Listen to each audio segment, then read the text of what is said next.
What's up, YouTube? It's Richard, founder of Short-Term Rental University and Airbnb Superhost. This video is an update of one of our more popular videos of 2017.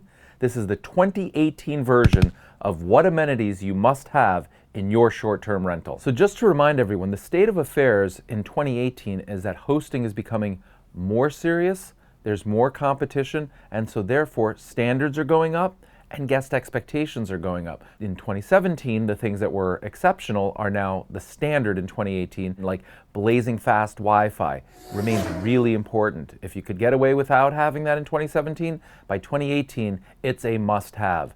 Similarly, a really well-executed guidebook that's super helpful is like bare minimum standard requirement. If you need help, we'll include the link. We have a guidebook tool, super easy to use. Tons of hosts have loved it. And to that list, I think there's some things that Airbnb itself has told us about the Plus program that are going to become standard requirements. And then we have some ideas as we start to look forward. So let's get into what Airbnb has told us are really important requirements.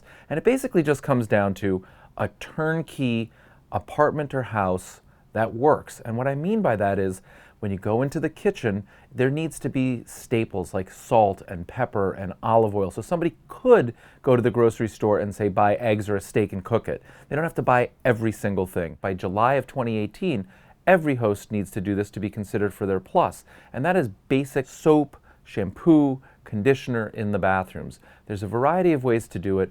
A lot of people like to get the smaller size. I personally think that's a little bit of a waste of time and money. I have yet to find that perfect solution. I've considered manufacturing some and importing them from Bali. We have a video on that. But in the meantime, until I figure that out, what I personally do is I buy large containers with a pump so that it's clean and nobody gets yucked out by using somebody else's soap. I use body foam, again, so it's like a dispenser and it's not like somebody else's piece of soap and it's not a lot of waste.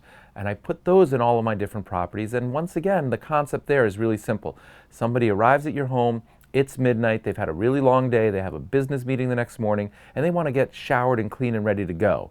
They don't want to say, oh my gosh, I didn't bring this stuff. And don't forget, now with the FAA rules, you can't travel with things that are bigger than 3.5 ounces. So a lot of road warriors are carrying things on, and they don't want to carry shampoo and conditioner and so on.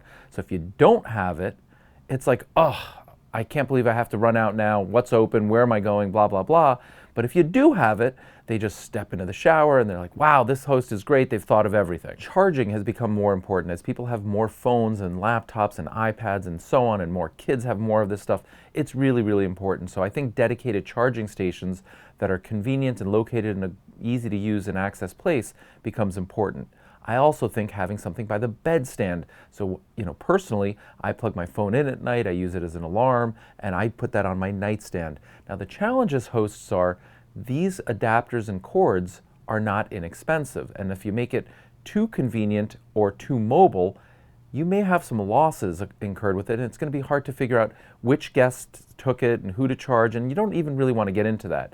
So what I personally do is I have dedicated stations that are cumbersome or charge many different items at the same time. So somebody literally has to want to steal this brick, this charging brick.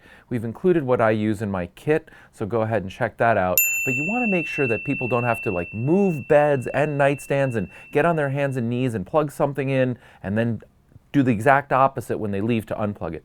Have it ready to go. Just walk in, plug it in, boom. Now the next couple of ideas are really kind of forward thinking. Some are more particular to right now, and some I think will be more relevant in 2019, and they also cost a little bit more money.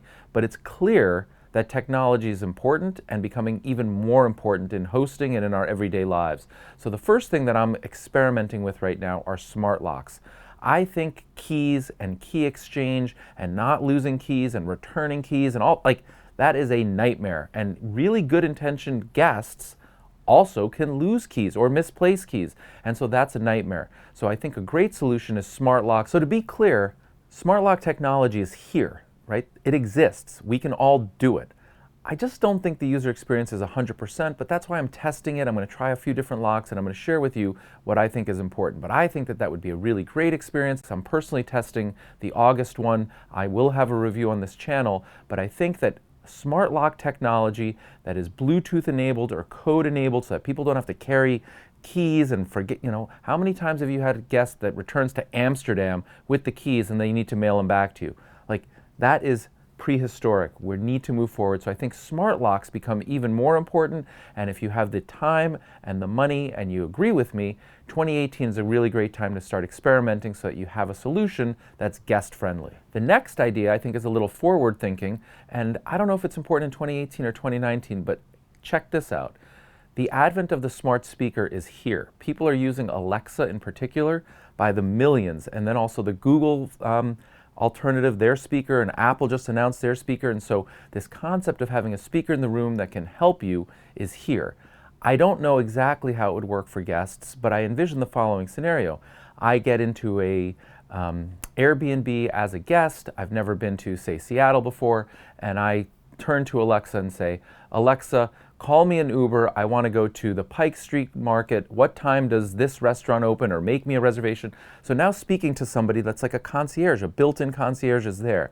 Again, I think we're a little bit away from that because I think I'd have to log in with my own account as opposed to the host's account.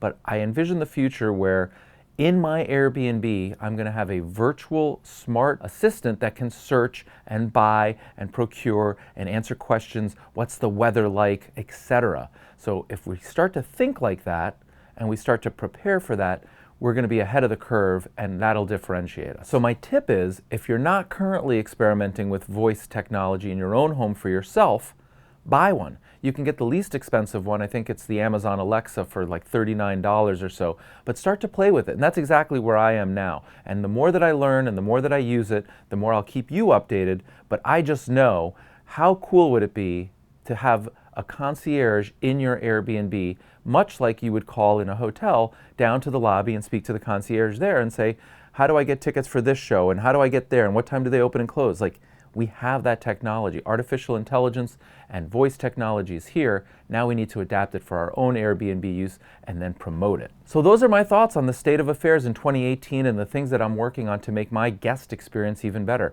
What are some of your tips? Again, I would love to hear in the comments below. What do you think is important to have in your Airbnb? What do guests love? How can we help one another so we all deliver the best guest experience and we grow our business? I hope you've enjoyed this video. If you have, show me some love, give me the like, and also subscribe to the YouTube channel. Thanks so very much and happy hosting.